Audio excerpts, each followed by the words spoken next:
함께 말씀 나누도록 하겠습니다. 오늘 우리가 함께 살펴볼 말씀은 마태복음 13장 44절부터 50절까지의 말씀인데요.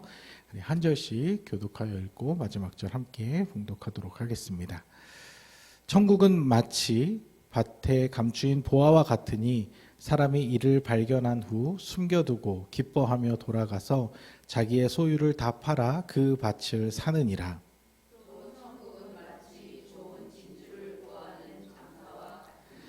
극히 값진 진주 하나를 발견하매 가서 자기의 소유를 다 팔아 그 진주를 사느니라.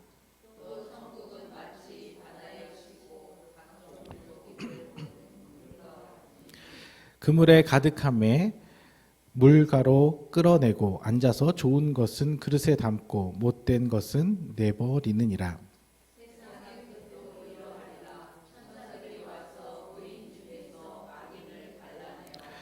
풀무불에 던져 넣으리니 거기서 울며 이를 갈리라.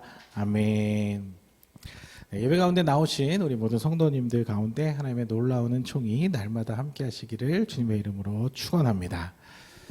네, 새로운 시즌이 시작되었습니다. 봄이 왔나 싶었는데 금방 또 초여름이 아닌가 싶을 정도로 낮에는 좀 더운데요. 따뜻해진 날씨만큼이나 삶에서도 활기차게 하루하루 기쁨으로 살아가시는 우리 모든 성도님들 되시기를 주님의 이름으로 축복합니다. 새로 시작된 이번 시즌에는요, 예수님의 가르침, 특히 그 예수님의 가르침 중에서도 비유로 된 말씀에 대해서 함께 나누고자 하는데요. 예수님의 비유 안에 선포된 그 복음의 메시지를 우리가 다시 발견함을 통해서 우리 삶 속에서 참된 하나님 나라를 누릴 수 있는 귀한 한 시즌이 되었으면 좋겠습니다. 자, 그렇다면 우리가 이제 제일 먼저 시즌 첫 시간 짚고 넘어가야 할 부분은 바로 비유가 뭔지, 이제 비유에 대해서 계속 다룰 건데 비유가 뭔지에 대한 이야기를 먼저 짚고 넘어가는 것이 중요할 것 같습니다.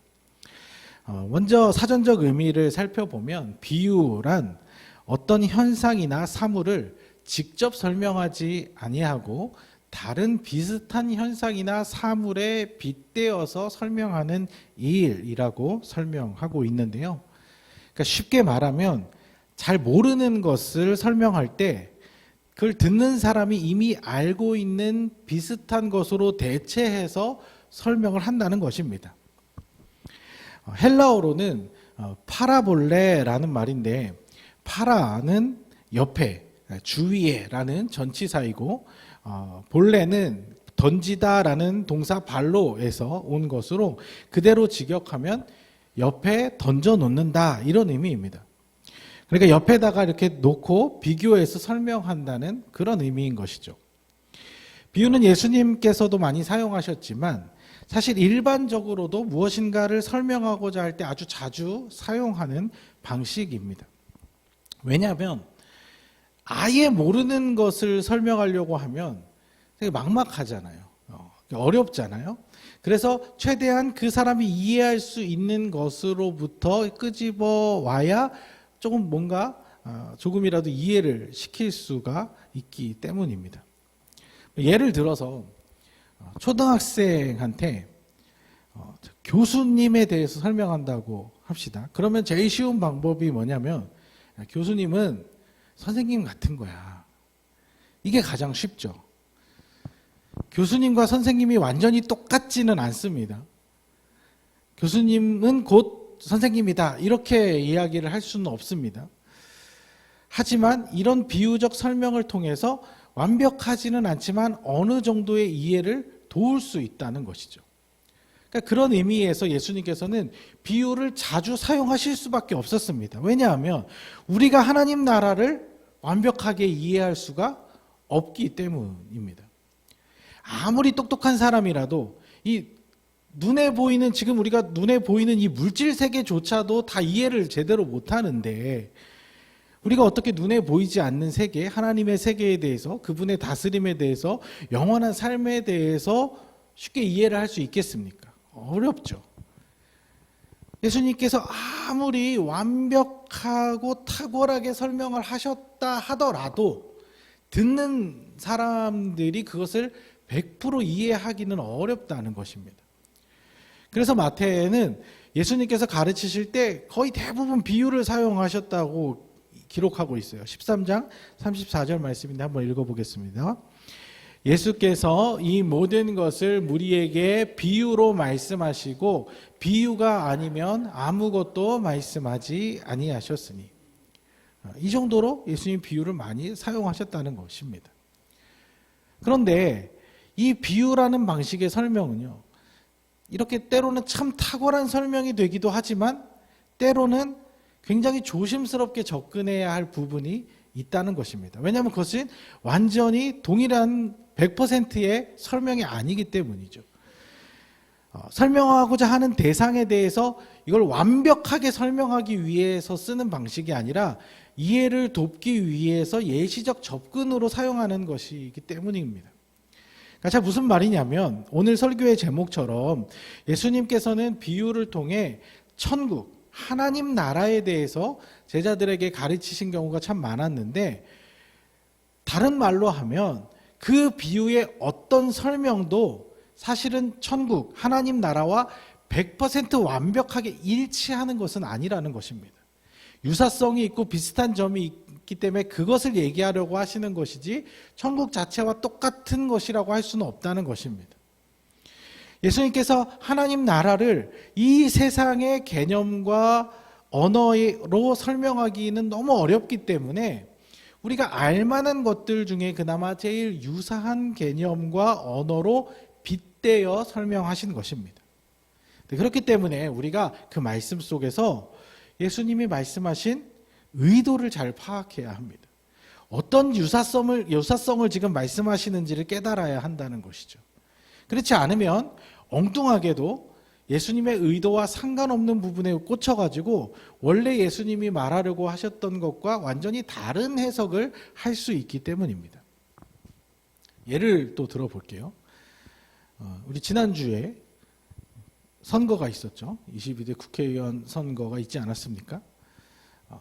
이제 저희 막내가 이제 개표 방송을, 그러니까 이게 TV 같이 보고 있다가 이제 6시 딱 되면 이제 출구조사 이렇게 발표를 하잖아요.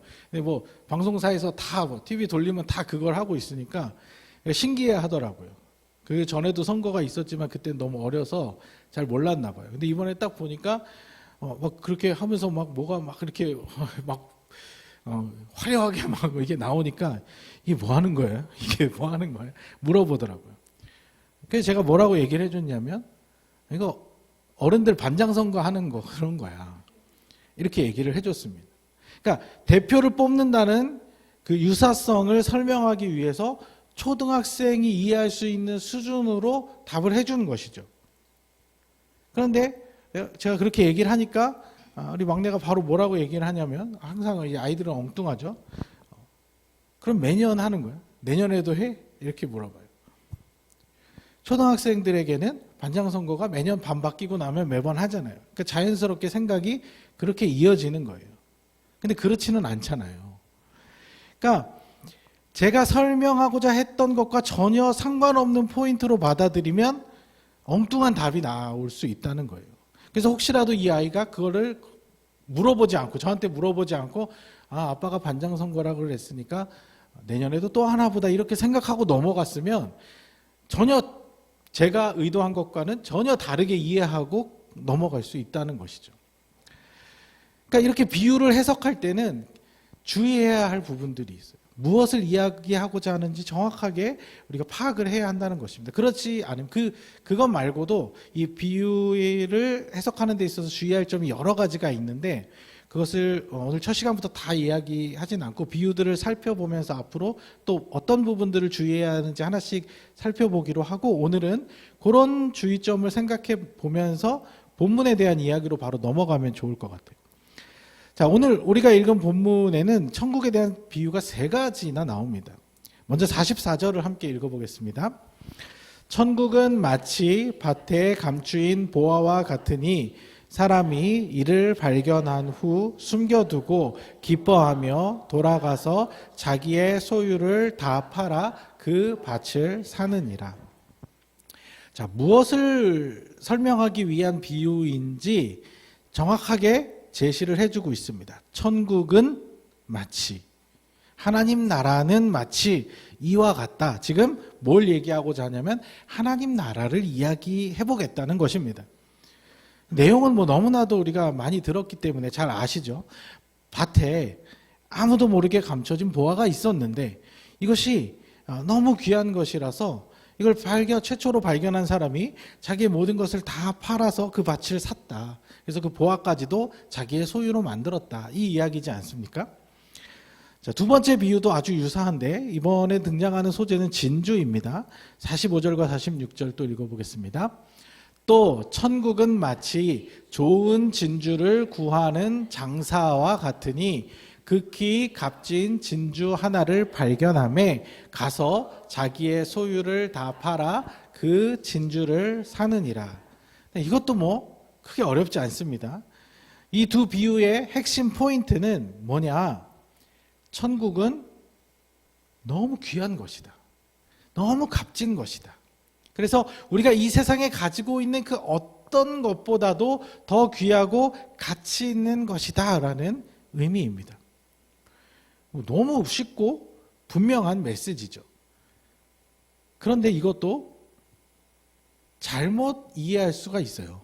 그러니까 이 지금 핵심 의도와 상관없이 다른 부분들에 초점을 맞추면 이상한 이야기가 될 수 있습니다. 왜 어떻게 이상한 이야기가 되는지 한번 보면 좀 윤리적인 문제가 있어요. 뭐냐면 첫 번째 비유에서 밭을 산 사람이 물론 법적으로는 아무런 문제 없이 잘 그 밭을 사왔을지 모르겠지만 잘 생각해 보면 좀 이기적이고 얌체 같지 않습니까? 왜냐하면 원래 처음 보화를 발견했을 때는 자기 소유가 아니었어요. 다른 사람 거였잖아요. 그런데 그것을 굳이 알리지 않고 그 사실을 숨겼다는 것이죠. 숨겨두었다는 것이죠. 상상력을 좀 발휘해 보면 이 사람이 막 밭을 갈다가 보화를 발견했을 거 아니에요? 그때 어떻게 했을까요? 주위를 막 들여보면서 이게 뭐야? 하면서 다시 덮어뒀겠죠. 다른 사람들이 발견하지 못하도록 내가 이 밭을 살 때까지는 아무도 발견하면 안 돼요. 그래서 덮어뒀겠죠. 이 모습이 좋아 보입니까? 네.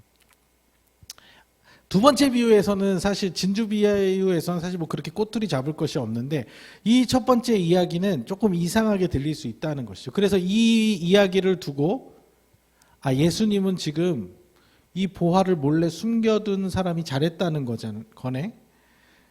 그럼 그래도 된다는 거네.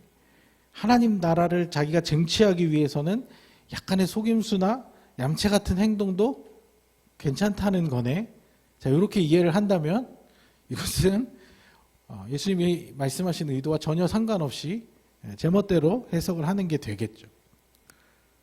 이거를 좀 더 꼬아서 그러면 다른 사람은 보화를 갖든지 말든지 나만 천국 가면 된다는 거네. 나만 보화를 차지하면 된다는 거네. 내가 천국을 가기 위해서는 남들 모르게 숨겨둬야 하네. 이렇게 전혀 엉뚱한 완전히 빗나간 해석이 될 수 있다는 것입니다. 이 비유가 성경의 다른 복음서에는 없고 이제 마태복음에만 나오기는 하는데 재밌는 것은 정경으로 채택되지 못한 도마복음이라고 있어요. 예수님의 제자 도마가 쓴 복음서가 있는데 거기에도 요 비슷한 이야기가 실려 있어요. 거기서는 또 이야기가 조금 다릅니다. 어떻게 다르냐면 밭 주인이 이제 자기 밭에 보화가 있었던 것은 똑같아요. 상황은 시작은 똑같은데 이 주인이 자기 밭에 보화가 있다는 사실을 모른 채 죽었어요. 그래서 그 아들에게 이 밭을 물려준 거예요. 근데 이 아들도 아버지가 얘기를 안 해줬으니까 당연히 모르겠죠. 모르는 상태에서 그냥 누군가한테 팔아버린 거예요. 그래서 완전히 새로운 주인이 이 밭을 소유하게 되었고 그 주인이 밭을 갈다가 그 보화를 발견하게 됐다는 거죠. 도마가 약간의 이 논란을 좀 의식해서 그런지 조금 순화한 것 같지 않습니까? 각색을 좀 한 것 같지 않습니까? 물론 이제 이게 예수님이 이렇게 얘기하신 적도 있고 저렇게 얘기하신 적도 있는 건지 그럴 수도 있겠지만 분명한 것은 지금 사실 그 부분이 포인트는 아니라는 것입니다. 그것은 앞에서도 말씀드렸듯이 비유의 원래 의도에서 벗어난 해석이라는 것이죠. 예수님께서 지금 이 비유들을 이야기하신 중요한 의도는 무엇이냐면 하나님 나라가 그만큼 내 모든 것을 걸 만큼 귀하다라는 것입니다. 근데 우리가 이제 앞서 복음에 대해서 우리가 같이 한 시즌 동안 보면서 생각한 것은 이 개념 자체가 죽어서 가는 그 천국만을 이야기하는 것이 아니라 이 땅에서 우리가 하나님 통치와 하나님의 다스리심을 누리는 것을 하나님 나라라고 생각한다면 그것이 정말 귀하다라는 것이에요. 그러니까 이거를 경험해 보지 못해서 그렇지, 몰라서 그렇지, 이해를 못해서 그렇지, 만약에 정말 어떤 사람이든 천국에 대해서 하나님 나라에 대해서 알게 된다면 그 어떤 누구도 절대 그 가치를 포기하지 않을 것이다. 그 가치에 우리의 모든 삶을 다 걸었을 것이다. 그렇게 아깝지 않을 정도로 귀한 것이 하나님 나라이다. 하나님 통치와 하나님 다스림 안에 거하는 그 하나님 나라를 소유하는 것이 너무나 귀한 일이다라는 것이 바로 오늘 이 비유의 포인트라는 것입니다. 다른 소재와 상황과 배경들은 그 핵심 포인트를 둘러싸고 있는 곁가지에 불과하다는 것이죠. 자, 이 관점을 잘 기억하시고 이 관점을 가지고 이제 그 다음 비유의 세 번째 비유도 한번 살펴보도록 할게요. 근데 이 세 번째 비유는 조금 분위기가 달라집니다. 47절과 48절인데 한번 읽어보겠습니다. 또 천국은 마치 바다에 치고 각종 물고기를 모으는 그물과 같으니 그물에 가득함에 물가로 끌어내고 앉아서 좋은 것은 그릇에 담고 못된 것은 내버리느니라. 자, 이 비유는요, 앞의 비유와 비교해서 보면 천국에 대해서 뭔가 조금 다르게 이야기하는 것 같아 보입니다. 뒤에 49절과 50절을 봐도 그런데 갑자기 어떤 세상 끝의 심판에 대해서 심판에 대한 주제를 이야기하는 것 같아 보인다는 것이죠. 그물에 많은 물고기가 잡혔는데 어부가 이제 그것을 끌어다가 쓸만한 놈은 그릇에 담고 그렇지 못한 것은 내다 버린다는 이야기예요. 그래서 결국은 천국은 마지막 때에 갈 사람이 있고 못 갈 사람이 있다, 이렇게 나눠지게 된다, 이런 이야기를 하는 것처럼 보이죠. 앞에서는 천국은 정말 귀하다, 참 귀한 보화 같다, 진주 같다라고 얘기를 했는데 갑자기 세 번째 이야기에서는 분위기가 확 바뀌어서 약간 좀 겁을 주는 것은 아닌가 싶은 이야기처럼 들린다는 것이죠. 표현 자체도 막 못된 것, 막 내버린다, 뒤에는 막 악인, 풀무불, 막 이를 갈 것이다, 막 이러니까 뭔가 지금 앞에 이야기와는 확연하게 분위기 자체가 차이가 난다는 것이죠. 왜냐하면 앞에 사실 보화는 좋잖아요, 이미지가. 진주, 이미지 자체가 아름답고 좋은 거잖아요. 그래서 막 전 재산을 팔아도 아깝지 않을 정도로 어디서 절대 이 값 주고 살 수 없는 그런 귀한 것, 그게 맞긴 하죠. 근데 그걸 못 가졌다고 해서 막 또 인생 끝나는 거는 아니잖아요. 후회와 아쉬움은 크겠지만 막 갑자기 막 어떤 그걸 못 가진다고 해서 내가 벌을 받거나 막 이런 거는 아닌데, 뉘앙스 자체가 확 달라졌어요. 하나님 나라는 너무 좋은 것이야, 하나님 나라 너무 귀한 것이야, 이렇게 얘기하다가 갑자기 그런데 천국을 못하면 다 죽는 거야, 끝장이야, 뭐 이런 식으로 느껴질 수 있다는 것이죠. 과연 예수님이 그런 이야기를 지금 하고 계시는 걸까요? 예수님이 지금 제자들에게 천국에 대해서 어떤 협박? 약간 그런 두려움을 주기 위해서 이 말씀을 하고 계신 것일까요? 이 비유가 이제 그렇게 보일 수밖에 없는 것은 아마도 자연스럽게 이 이야기 안에서 우리가 이 비유의 포인트를 심판이라는 것에 둘 수밖에 없기 때문입니다. 심판이라는 것이 너무 명확하게 드러나 보이기 때문인 것 같습니다. 물론 그것도 틀리지 않은 이야기입니다. 그것도 분명히 예수님이 그런 의도도 있으셨을 것입니다.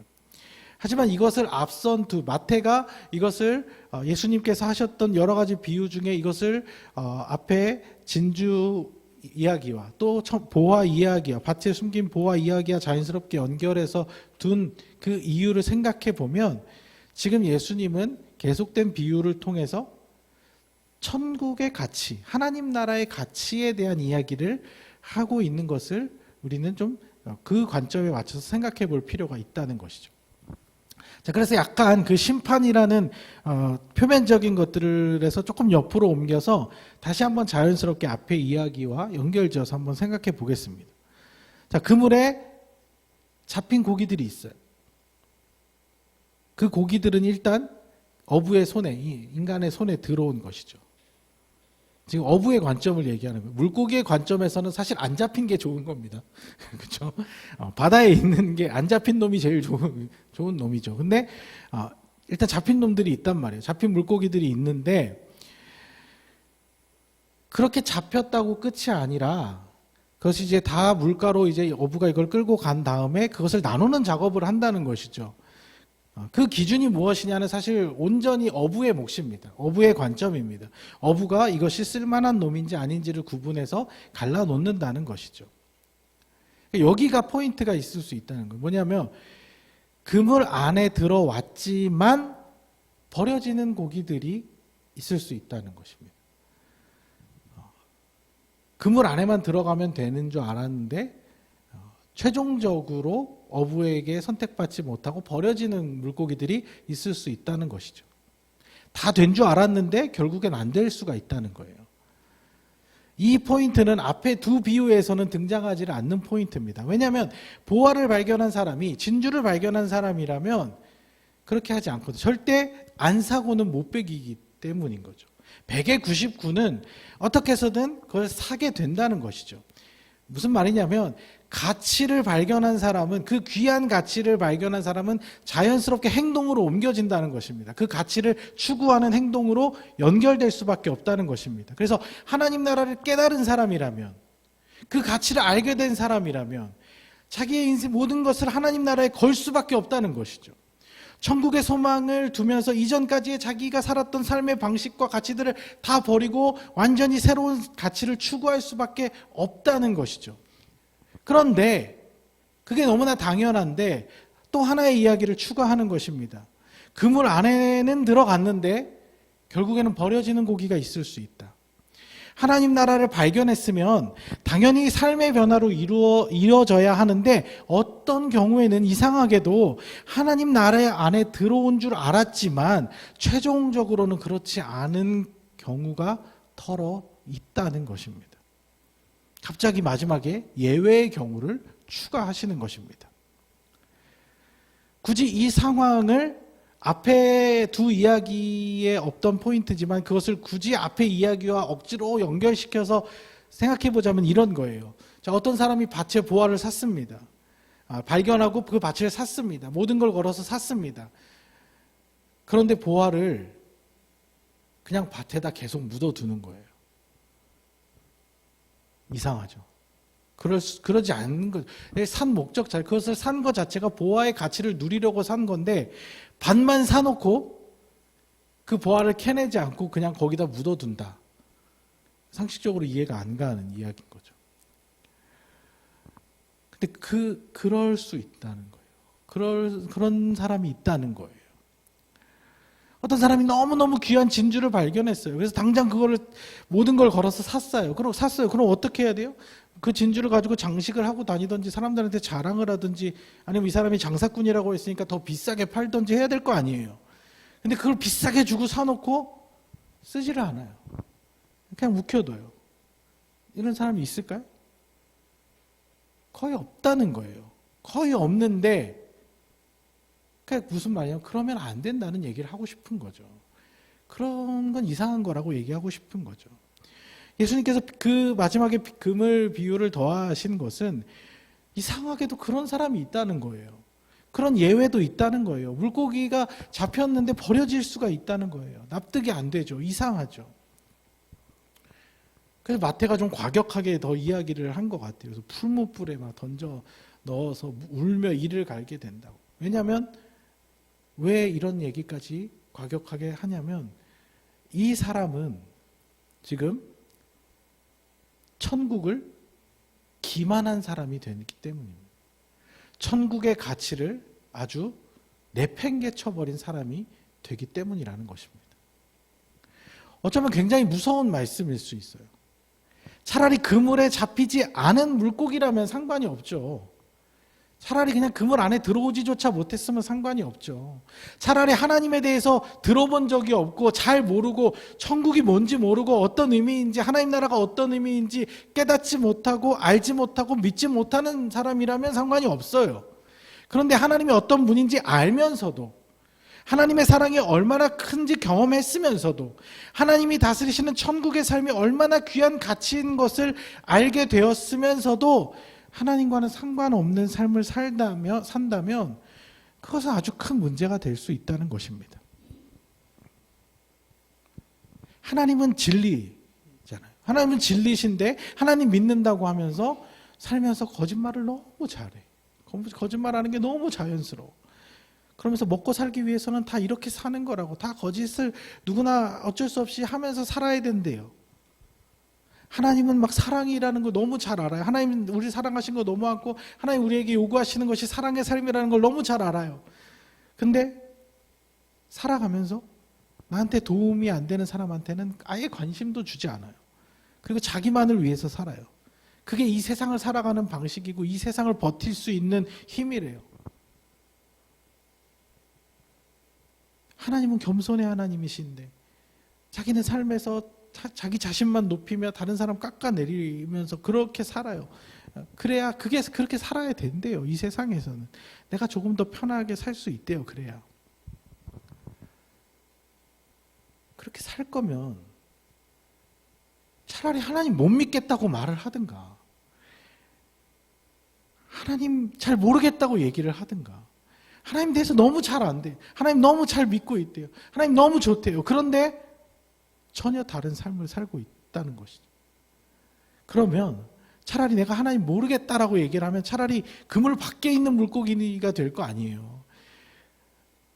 근데 그물 안에 들어와 놓고 왜 버려지는 것 같은 그런 존재가 되냐는 것이죠. 왜 하나님 나라를 기만하면서 엉망진창으로 만들고 있냐는 것이죠.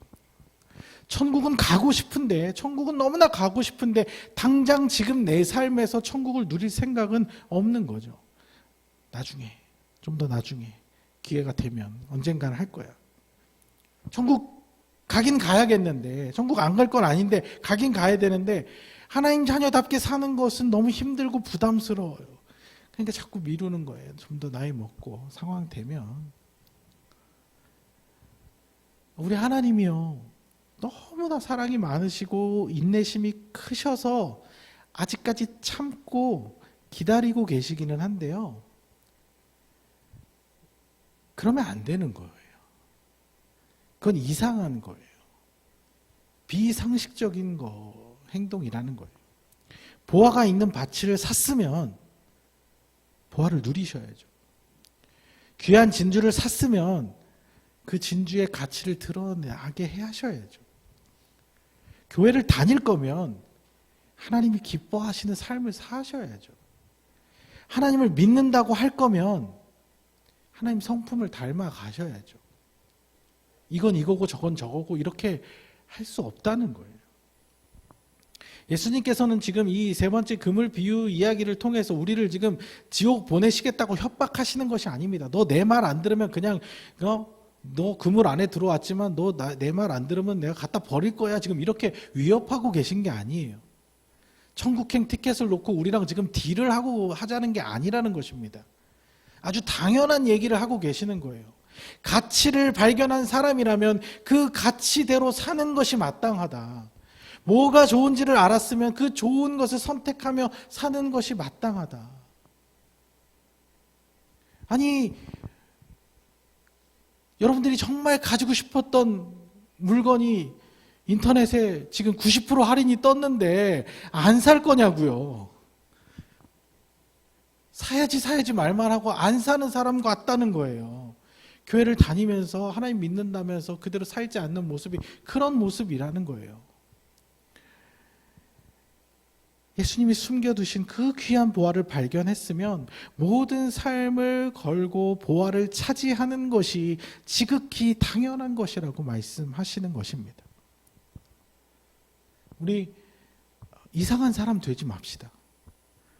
버려지는 물고기가 되지 맙시다. 하나님 믿는다고, 하나님 사랑한다고 여기까지 왔으면 안 되더라도, 좀 힘들더라도 그 합당한 삶을 살아내 봅시다. 그럴 때 이 천국이라는 것은 우리가 나중에 먼 훗날에 가는 그런 곳이 아니라 바로 오늘 우리의 이 삶 속에 찾아오는 천국을 누리는 삶, 천국이 내 모든 삶의 환경 속에 하나님의 그 다스리심이 가득하여서 우리가 그 하늘의 기쁨과 평안을 누리는 그 놀라운 일들이 일어나게 될 것입니다. 그 믿음 가지시고 이번 한 주간도 천국을 누리는 삶을 사시기를 주님의 이름으로 소망합니다. 그 믿음으로 보화를 발견한 사람답게 진주를 취한 사람처럼 행복이 넘치는 삶을 우리 삶 속에서도 실현해 나가시는 우리 모든 성도님들 되시기를 주님의 이름으로 간절히 축복합니다.